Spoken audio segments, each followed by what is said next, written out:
Bonjour, c'est ça, on continue sur le séjour des morts. On en est rendu à se concentrer sur la condition des injustes dans le séjour des morts. On a vu celle des justes. On va voir s'il y a une différence un peu dans la condition des injustes. Tout d'abord, oui, il y en a une d'une certaine façon, c'est que les injustes y entrent plus vite que prévu dans le séjour des morts. On a cette confirmation-là dans les passages qu'on va lire ensemble. Donc, si vous voulez bien tourner avec moi, je suis dans la version second NEG aujourd'hui, parce que c'est écrit un peu plus gros, donc c'est un peu plus facile pour moi. Donc, dans le psaume 55, on va voir ça. Psaume 55, verset 24. Il y en a plusieurs versets comme ça. On va en voir deux. Hein. Donc, ça, on voit dans « Et toi, ô Dieu, tu les feras descendre » en parlant des méchants, hein, des injustes. On va les appeler les injustes. Là. Et toi, ô Dieu, tu les feras descendre au fond de la fosse. Les hommes de sang et de fraude n'atteindront pas la moitié de leur jour. C'est en toi que je me confie. Donc, on voit ici que la vie peut être écourtée dépendamment de la manière qu'on vit. On a une autre confirmation de ça dans le Proverbe 10, verset 27. Si vous voulez tourner. Proverbe 10, verset 27, ça dit « La crainte de l'Éternel augmente les jours, mais les années des méchants sont abrégées. » Bon, alors c'est clair, on peut... même si Dieu connaît le moment de notre mort, ça n'empêche que de la perspective ici des vivants, eh bien, effectivement, il y a des gens qui accélèrent le moment de leur mort. Ils auraient pu vivre plus vieux si ça n'avait pas été de leur vie déréglée. Ça peut être dû à cause de jugement de Dieu, mais ça peut être causé tout simplement aussi par les imprudences qu'ils font, le manque de sagesse, le manque de discipline, une vie désordonnée, etc. Bon. Alors ça, c'est déjà une première différence au niveau des injustes, c'est qu'ils y vont plus rapidement que prévu dans le séjour des morts. On a vu aussi... pour les vivants, pour tout le monde, finalement, le séjour des morts est une prison. Hein. C'est un endroit où on n'en sort pas, en tout cas pas avant que Dieu n'intervienne. Et c'est valable pour les justes, mais on peut dire c'est particulièrement vrai pour les injustes qui, eux, n'en sortiront pas vraiment. Tandis qu'on va voir dans une prochaine capsule que les justes, c'est prévu qu'ils en ressortent, mais pas pour les injustes. Et s'ils en sortent, effectivement, ils vont en sortir. Et puis, mais ça va être pour être jeté vraiment dans ce qu'on peut dire la géhenne, les temps de feu. Donc ça, on verra ça plus loin aussi dans notre étude. Alors, c'est ça, donc, c'est une prison pour en sortir pour une autre prison, si on peut dire. Donc, on peut vraiment dire que s'il y a bien des prisonniers dans le séjour des morts, c'est effectivement plus les injustes qui n'ont pas vraiment d'espérance, même s'ils sortent d'un lieu, c'est pas pour améliorer leurs conditions, au contraire. C'est pour subir leur jugement éternel. Alors, on pourra se poser la question pourquoi Dieu a voulu que les choses se fassent comme ça. Bon. Autre chose, donc si l'aspect prison est encore plus valable pour les injustes que pour les justes, on peut se réfléchir aussi sur la question de la mort. Hein. La mort, c'est l'absence de la vie. OK? Bon, ça c'est simple. Donc, il y a une mort du corps, c'est que le corps, à un moment donné, manque de vie. La vie le quitte. C'est ça. Et puis, donc, il meurt. Donc, ça, c'est un sort qui attend les justes comme les injustes, évidemment.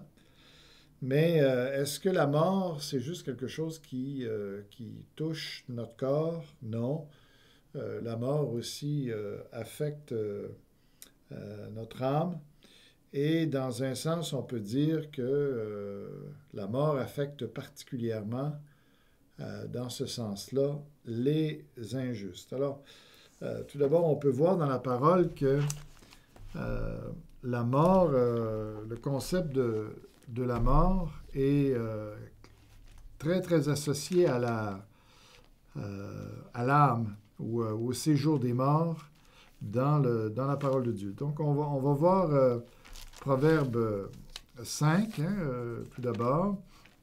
Proverbe 5, vous allez voir que les deux sont liés étroitement, la mort et le séjour des morts. Et c'est pas simplement parce que la mort précède l'arrivée dans le séjour des morts. C'est pas seulement ce lien-là de la mort physique précède l'entrée dans le séjour des morts. Hein, c'est la porte d'entrée du séjour des morts. Mais il y a un autre lien, c'est que dans le séjour des morts aussi, il y a la mort. Il y a la mort de l'âme, il y a une condition de vie, si on peut dire, si on peut parler comme ça, de vie de l'âme qui est la mort. Cette mort-là, c'est de ne plus goûter à la vie ici-bas, au bienfait de Dieu ici-bas, c'est d'être loin de Dieu, comme on a vu. Mais donc, à ce titre-là, on peut penser que les injustes vont vivre la mort plus intensément que les justes dans le séjour des morts. Donc, on va voir l'association tout d'abord du mort et séjour des morts, de la manière que je l'ai expliqué. Proverbe 5.5, ça dit ses pieds descendent vers la mort, ses pas atteignent le séjour des morts. Donc, on voit le lien, il y a un lien très étroit entre les deux. 7.27. Alors, Proverbe 7.27. Ici, ça dit sa maison, en parlant, je pense, de la maison de la prostituée et ceux qui vont vers elle. Sa maison, c'est le chemin du séjour des morts. Il descend vers les demeures de la mort. Donc, on voit qu'ici, la mort ne précède pas le séjour des morts, en tout cas de la manière que l'auteur les écrit. Est-ce qu'il veut exactement refléter la réalité ici? Ça, c'est une autre question, mais si on se fie à l'ordre qui est donné ici, sa maison, c'est le chemin du séjour des morts. Il descend vers les demeures de la mort. Donc, c'est pas simplement ici, semble-t-il, la mort physique, mais les demeures de la mort, c'est vraiment le séjour des morts. Et les gens qui sont dans le séjour des morts, particulièrement les injustes, vont expérimenter la mort. Donc, il y a d'autres passages intéressants. Je regardais celui d'Apocalypse, par exemple, Apocalypse chapitre 20, les versets 11 à 15. Je trouvais des choses intéressantes en le regardant. Donc, on peut le lire. Apocalypse 20, verset 11. « Puis je vis un grand trône blanc et celui qui était assis dessus. La terre et le ciel, remarquez ici, la terre et le ciel qui sont séparés de la mer. On va voir ça tout à l'heure. La terre et le ciel s'enfuirent devant sa face et il ne fut plus trouvé de place pour eux. Et je vis les morts, les grands et les petits, qui se tenaient devant le trône. Des livres furent ouverts, et un autre livre fut ouvert, celui qui est le livre de vie. Et les morts furent jugés selon les œuvres d'après ce qui est écrit dans ces livres. La mer rendit les morts qui étaient en elle. C'est intéressant ici. D'abord, il y a une catégorie de morts qui vient de la terre, du ciel peut-être aussi. Et puis, donc, eux sont chassés. Et puis, ces morts-là sont évalués. D'abord, s'ils ont leur nom dans le livre de vie, puis aussi sur leurs œuvres. Ça, c'est intéressant. Donc, on parle d'une catégorie de gens de morts. Et ensuite, on peut l'interpréter comme une autre catégorie de gens qui, eux, sortent de la mer. La mer rendit les morts qui étaient en elle. La mort et le séjour des morts rendirent les morts qui étaient en eux, et chacun fut jugé selon ses œuvres. Ici, on ne parle même plus de l'arbre de vie. Ceux qui sortent de la mer ici, ça se trouve être l'abîme. C'est une autre façon de l'exprimer. Donc, ce n'est pas la mer comme on pourrait penser, mais la mer, ça parle de quelque chose qui est très profond et ça désigne aussi l'abîme.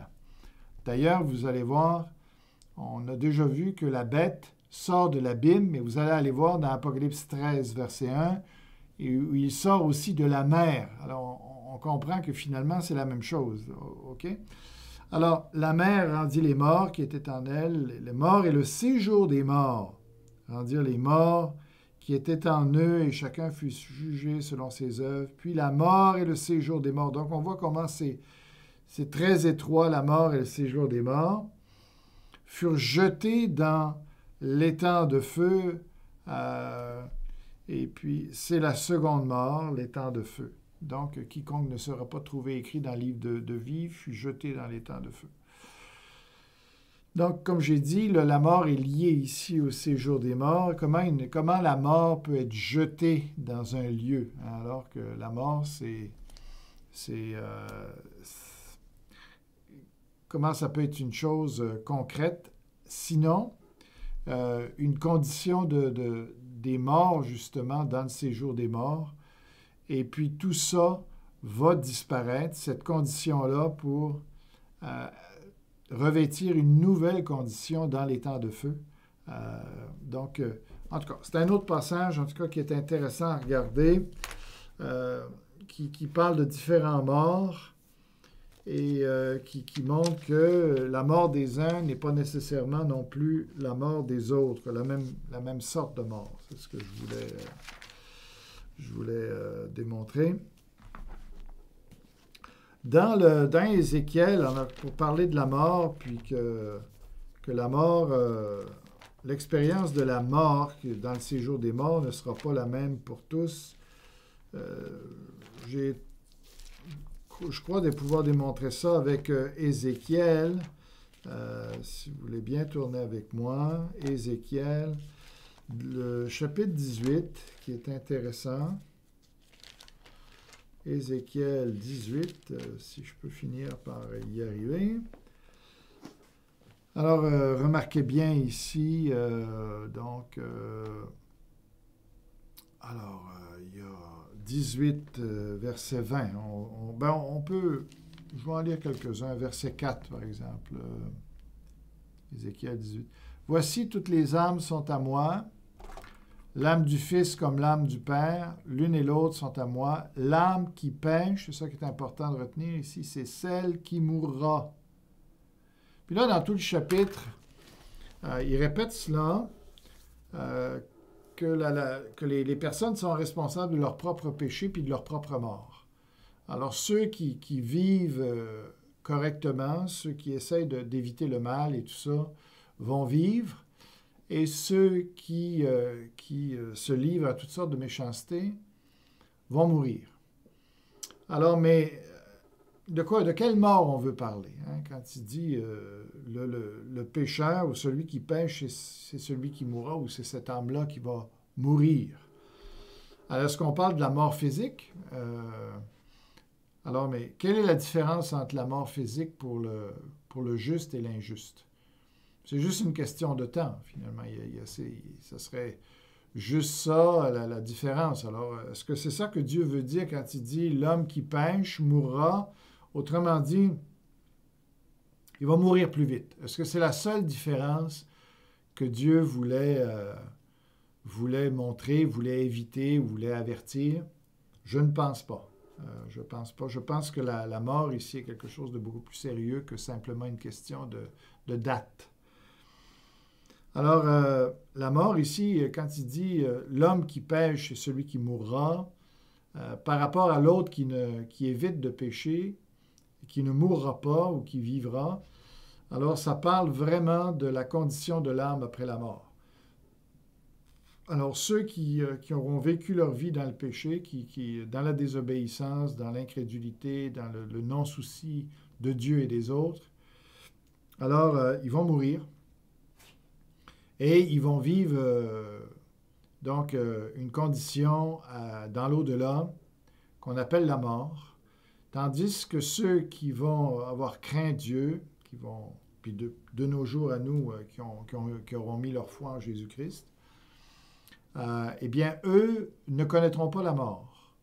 Évidemment, on ne parle pas de la mort physique. On parle ici de la mort de l'âme, de cette privation de Dieu, d'une condition de vie après cette vie-ci qui va être nettement meilleure que celle des injustes. Vous voyez le point? Alors, Dieu les avertit, finalement, celui qui ne fait aucun cas de moi et des autres, eh bien, il va connaître vraiment ce que c'est la mort quand il va quitter ce corps-ci.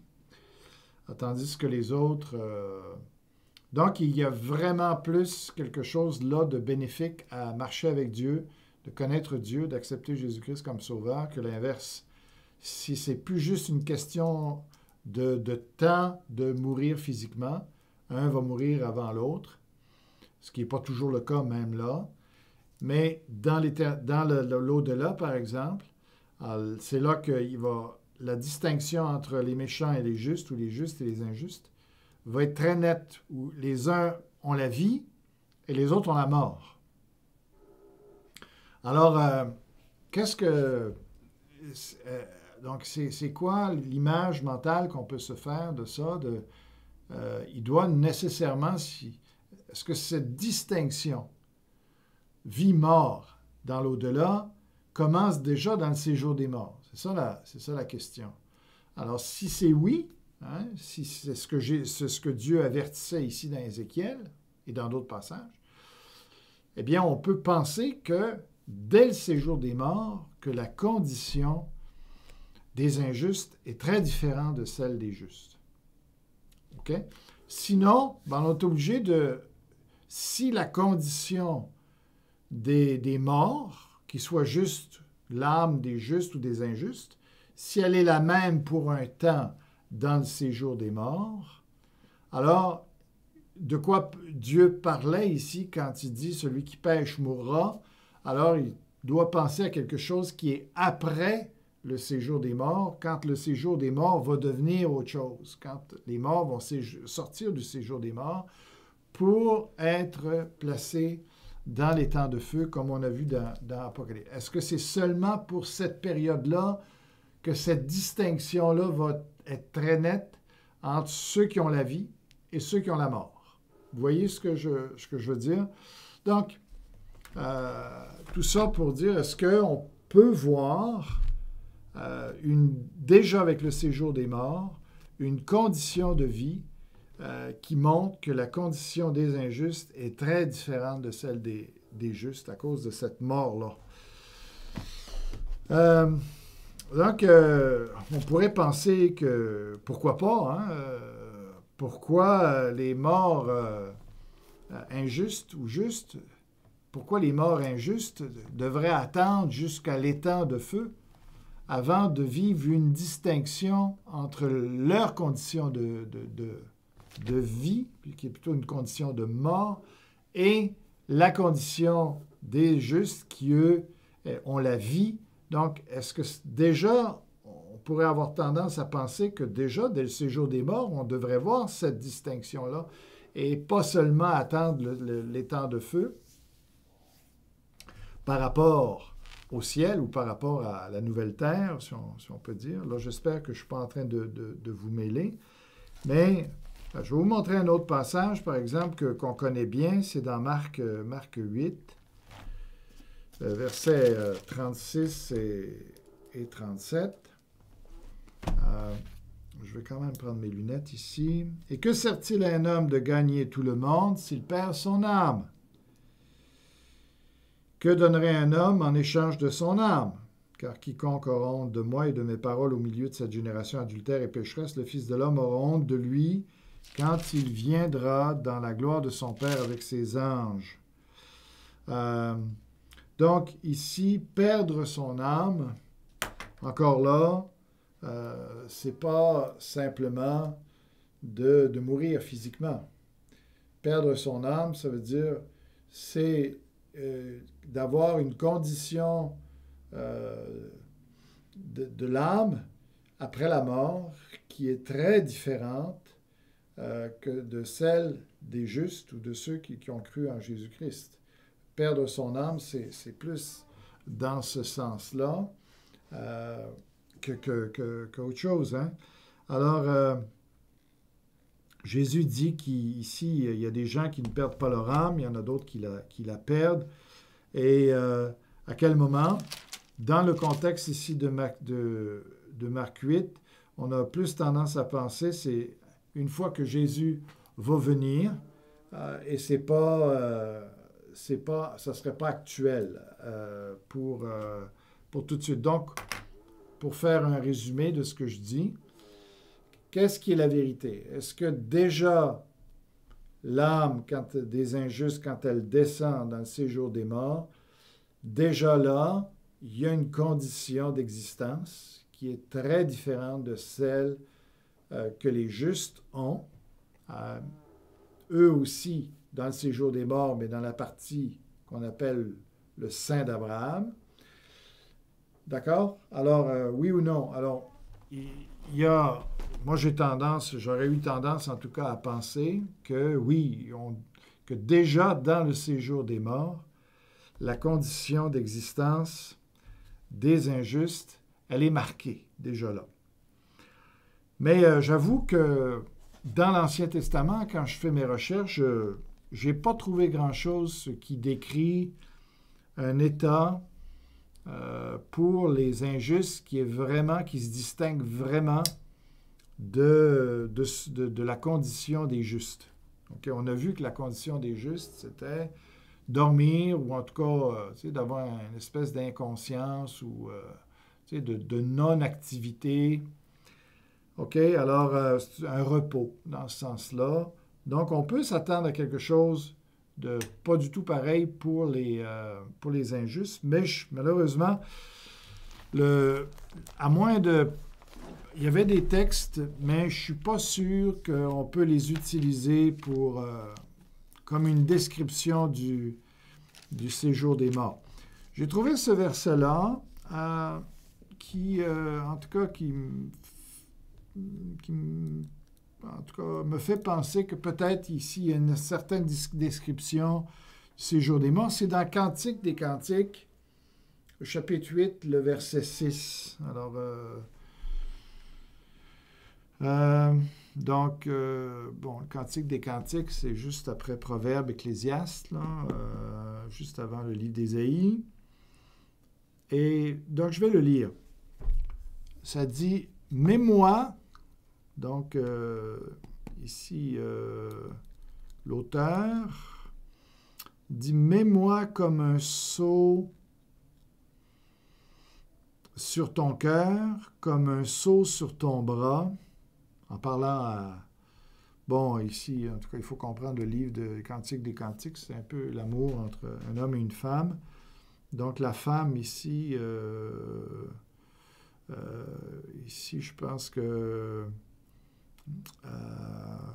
alors, on peut lire peut-être le verset 5, juste pour comprendre un peu mieux, ça va être plus facile. « Qui est celle qui monte du désert appuyée sur son bien-aimé? Je t'ai réveillé sous le pommier, là ta mère t'a enfanté, c'est là qu'elle t'a enfanté, qu'elle t'a donné le jour. Mets-moi », donc ce serait la bien-aimée ici, la femme, en tout cas,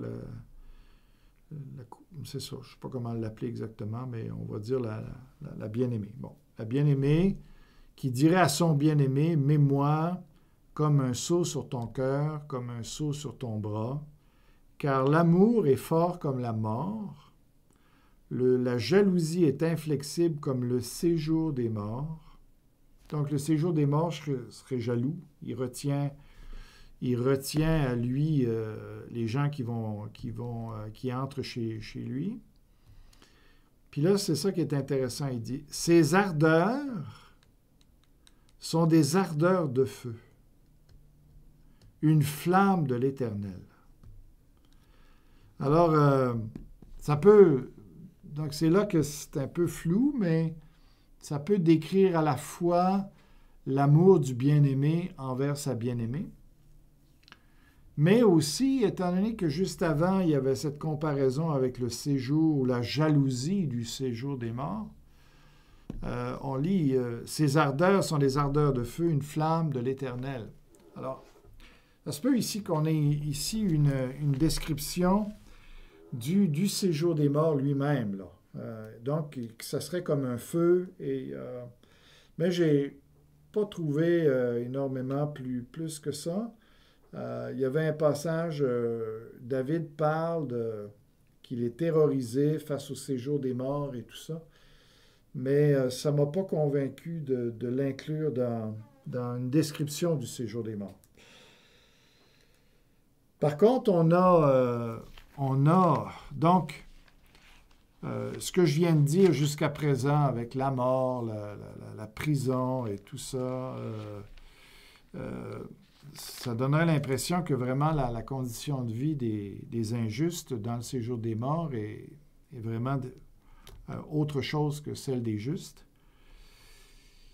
Mais j'ai aussi trouvé ces passages-là qui peuvent contredire cette pensée-là. Donc, on va aller voir certains passages. On va aller voir Ésaïe 14, les versets 9 et 10.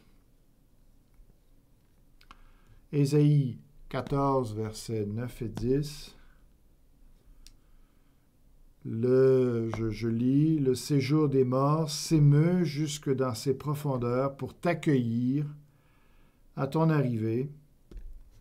Il réveille devant toi les morts, tous les grands de la terre. Il fait lever de leur trône tous les rois des nations. Tous prennent la parole pour te dire, toi aussi, tu es sans force comme nous. Tu es devenu semblable à nous. » Et il y a quelques autres passages comme ça qui ressemblent un peu à ça dans l'Ancien Testament. Mais alors, selon cette description ici du séjour des morts, qui est ici appliquée à deux personnes. D'abord, le roi de Babylone, dans son temps, à lui, donc un temps passé, il y a longtemps. Et on pense aussi que ça décrit la condition du diable, quand il va descendre lui-même dans le séjour des morts. Alors, qu'est-ce que ça dit? Ça dit que, donc évidemment, le séjour des morts ici, ça ne peut pas être la partie pour les justes, parce que les personnes qui y entrent, comme le roi de Babylone, et Satan lui-même, il ne risque pas d'être dans la bonne partie des deux côtés du séjour des morts, comme on a vu. Alors ici, on parle du côté où c'est le séjour des morts pour les injustes. Et dans cette condition-là, on voit ici des morts des âmes qui dormaient jusque-là, puisque... ça dit, « Il réveille devant toi les morts, les grands et les petits, il se fait lever. » Alors, ça semble ici être la même condition de vie pas mal que les justes. Un sommeil, eux aussi. Puis là, le roi de Babylone fait son entrée dans le séjour des morts. Il descend dans le séjour des morts, fait son entrée. Et là, les morts se réveillent et ils font accueil au roi de Babylone et à Satan dans le futur, là, par rapport à aujourd'hui, dans le futur. Alors, est-ce que c'est C'est comme ça. Donc, ça montrerait qu'ils dorment d'un côté, mais aussi qu'ils peuvent se réveiller. Mais ça ne donne pas l'idée ici d'une souffrance ou d'un tourment. Alors, comment... ça donne des difficultés. Hein, comment on interprète ça? Je vais régler le cas d'Ésaïe 14 avant de tourner à celui de Daniel. Mais on peut penser ici qu'il s'agit d'une espèce de mise en scène pour montrer l'aspect surprenant de cette descente. C'est pour faire ressortir finalement, d'une façon poétique, qu'on ne se serait jamais attendu à ce que le roi de Babylone ait la même condition que tous les autres morts. On se serait attendu à beaucoup mieux que ça de lui, surtout si on y voit Satan comme une représentation de Satan dans le roi de Babylone. Alors Satan, de penser qu'il va avoir la même condition que les autres morts, alors qu'il est tellement puissant, alors que, bon... donc, il y a beaucoup qui peuvent avoir pensé que Satan, il ne sera jamais humilié de cette manière-là. En tout cas, ici, c'est présenté d'une manière poétique, évidemment. Alors, j'ai tendance ici à penser que dans ce contexte-là, et des contextes similaires, qu'on ne peut pas prendre ces versets-là vraiment littéralement, surtout quand ça dit « Il fait lever de leur trône tous les rois des nations ». Je ne les imagine pas du tout dans le séjour des morts en étant sur leur trône. Et puis, donc, l'impression ici, c'est qu'il faut voir cela uniquement d'une façon poétique, ce qui nous réconcilierait avec un passage qu'on va voir tout à l'heure. Mais avant, on va aller voir Daniel, le chapitre 12 de Daniel. On va aller voir... Bon, chapitre 12 de Daniel. J'y arrive. Au verset 2. Daniel 12, verset 2, c'est-à-dire « Plusieurs de ceux qui dorment dans la poussière de la terre se réveilleront, les uns pour la vie éternelle, les autres pour l'opprobre, pour la honte éternelle. » Donc ici, le verset présente un peu comme tout le monde est en train de dormir là, jusque-là, jusqu'au moment où il va y avoir un jugement, quand Jésus va revenir. Et là, tous les morts se réveillent, ce qui indiquerait sensiblement une même condition de vie ou d'existence, là, pour ne pas mêler le terme « vie » avec la mort et tout ça, là. Alors, d'existence. Et là, il se réveillerait et il y aurait, on voit que ça comprend les justes et les injustes, puisque quand il fait le partage, après, il y en a qui vont à la vie éternelle, puis d'autres qui vont à la honte éternelle. Alors, ce qui semble montrer ici, c'est que finalement, tous les morts, justes ou injustes, dans le séjour des morts, dorment.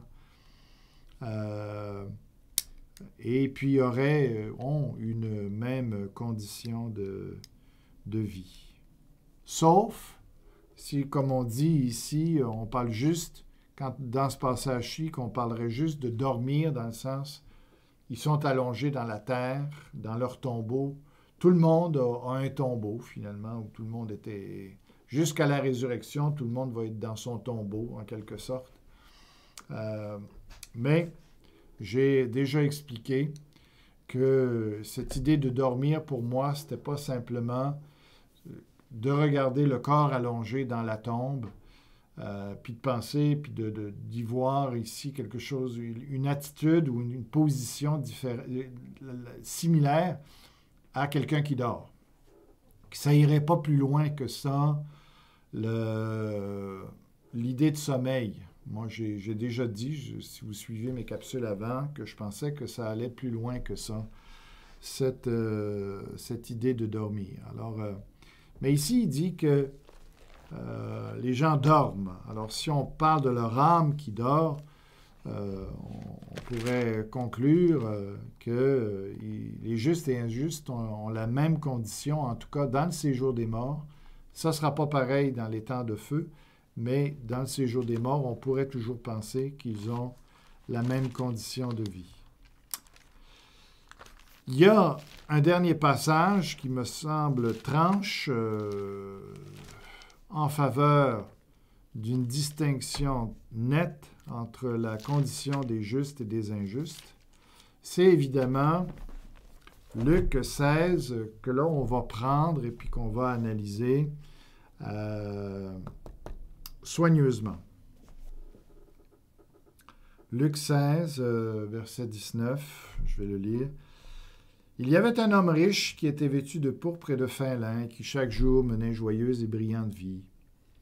Un pauvre nommé Lazare était couché à sa porte, couvert d'ulcères, et désireux de se rassasier des miettes qui tombaient de la table du riche, et même les chiens venaient encore lécher les ulcères.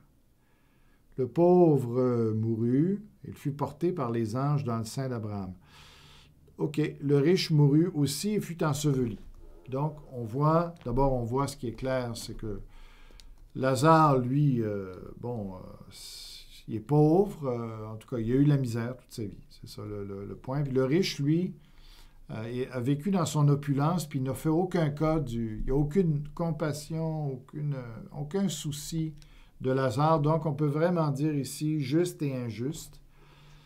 Et on voit la condition, il semble qu'ici c'est clair, il y en a un qui est porté par les anges, l'autre est simplement enseveli. Alors, ici, on voit que le sort après la mort n'est pas le même du tout. Lazare reçoit des soins particuliers, se retrouve dans le sein d'Abraham, qui est la bonne partie du séjour des morts, si on peut dire, la partie des justes, par rapport à l'autre qui, lui, est nettement pas dans le sein d'Abraham, mais il est ailleurs dans le séjour des morts, dans la partie pour les injustes. OK? Alors, au verset 23, je vais mettre mes lunettes pour... Dans le séjour des morts, ça c'est le riche, c'est pas Lazare. Dans le séjour des morts, il leva les yeux et tandis qu'il était en proie au tourment, il vit de loin Abraham et Lazare dans son sein. C'est très, très net que ça dit dans le séjour des morts, il est vraiment pas bien. Donc, ça ne parle pas du ciel. Donc, ça ne parle pas du futur. Ici, je ne pense pas qu'on puisse éviter le problème avec ce qu'on vient de dire avec Daniel, par exemple, où tous les morts dorment, puis de dire, ouais, mais ici, ce passage-là, ça parle de l'éternité, lorsque les gens seront dans les temps de feu par rapport à ceux qui sont sur la terre, qui seront dans le royaume de Dieu, sur la terre avec Dieu, et ou un autre état un peu semblable entre le séjour des morts, puis peut-être le ciel. Mais c'est surtout au niveau du séjour des morts là, qui est l'expression là, qui est important à garder. Donc, ça parle, ici, ce que je peux comprendre, ça parle vraiment de personnes qui sont dans la terre, ou en tout cas au niveau du séjour des morts, mais un se trouve dans la partie du sein d'Abraham, qui est le paradis, qui est le côté des justes, et l'autre qui est dans le sein de séjour des morts, mais la partie abîme, comme on a vu. Et c'est au sein de la terre que là, il y a une distinction entre les deux lieux, et que c'est là que le riche lève les yeux et regarde vers Abraham, vers le sein d'Abraham, et pour avoir ce dialogue-là. Alors, qu'est-ce qu'on apprend? Alors, ça dit que dans le séjour des morts, eh bien, le riche, lui, et c'est pas dans le futur, puisque ça parle du séjour des morts, ça parle de la période, c'est Jésus qui en parle, donc on peut penser que c'était quelque chose de présent au moment où Jésus en parle. Alors, il dit que les gens qui sont dans le séjour des morts sont dans un état de souffrance qui est pénible. Par rapport à un Lazare, par exemple, et les autres comme lui, qui, eux, se trouvent dans un état de repos, ou même ils ne sont pas en train d'avoir un dialogue avec le riche.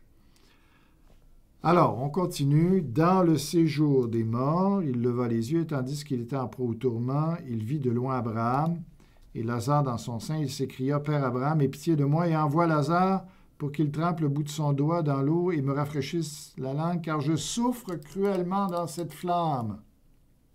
OK? C'est un peu pour ça aussi qu'avec Cantique qu'on a vu tout à l'heure, Cantique 8.6, qui parlait de cette flamme-là, ça me ramenait un peu à ça. Alors, Abraham répondit, « Mon enfant, souviens-toi que tu as reçu tes biens pendant ta vie et que Lazare a eu les maux pendant la sienne. Maintenant, il est ici consolé et toi, tu souffres. » Donc, on voit là vraiment une distinction des deux conditions, des justes et des injustes après la mort. D'ailleurs, il y a entre nous et vous un grand abîme afin que ceux qui voudraient passer d'ici vers nous, de là vers nous, ne puissent pas le faire.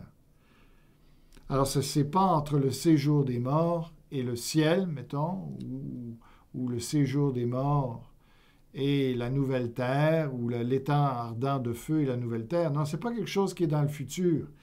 Quelque chose qui est du temps du séjour des morts. Et donc, c'est à ce moment-là que Jésus en parle, puis il dit, le riche dit, « Je te prie donc, Père Abraham, d'envoyer Lazare dans la maison de mon père, car j'ai 5 frères, et c'est pour qu'il leur atteste ces choses, afin qu'ils ne viennent pas aussi dans ce lieu de tourment. » Donc, ça serait plus valable dans les temps ardents de feu, parce que tout le monde s'y trouve, c'est définitif, il n'y a plus personne à sauver. Le cas de tout le monde est réglé pour l'éternité. Donc, ça ne peut pas être là. Alors, quand est-ce que ça pourrait être cette occasion-là d'envoyer des gens pour évangéliser? Ben, c'est actuellement. C'est au temps où Jésus était là, où là, il y avait encore des gens à évangéliser, des gens à empêcher d'aller dans le séjour des morts. Alors, ça... C'est pour qu'il leur atteste. Bon, Abraham répondit au verset 29, « Ils ont Moïse et les prophètes qui les écoutent, et il leur dit, « Non, Père Abraham, mais si quelqu'un des morts va vers eux, ils se repentiront. » Donc, encore une période où on peut se repentir, ce qui est la période actuelle, finalement. Et Abraham lui dit, « S'ils n'écoutent pas Moïse et les prophètes, ils ne se laisseront pas persuader, même si quelqu'un des morts ressuscitait. » Alors, c'est même, on peut même dire que c'est avant la résurrection. C'est le séjour des morts avant la résurrection. Donc, ce passage-là, fortement, est en train de, même si on n'a pas beaucoup d'indices par rapport à l'Ancien Testament, eh bien, ce passage-là montre clairement que déjà, dès le séjour des morts, il y a une distinction très nette entre les justes et les injustes dans leurs conditions de vie. C'est ça. Qui va se concrétiser lorsque les morts qui sont dans la partie juste vont être libérés par Jésus-Christ. Et ça va faire partie d'une autre capsule qu'on va voir bientôt. Qu'est-ce qui est arrivé au séjour des morts? Qu'est-ce qui s'est passé avec la crucifixion puis la résurrection de Jésus? Donc, on va voir cela. C'est probablement la prochaine fois. Que Dieu vous bénisse.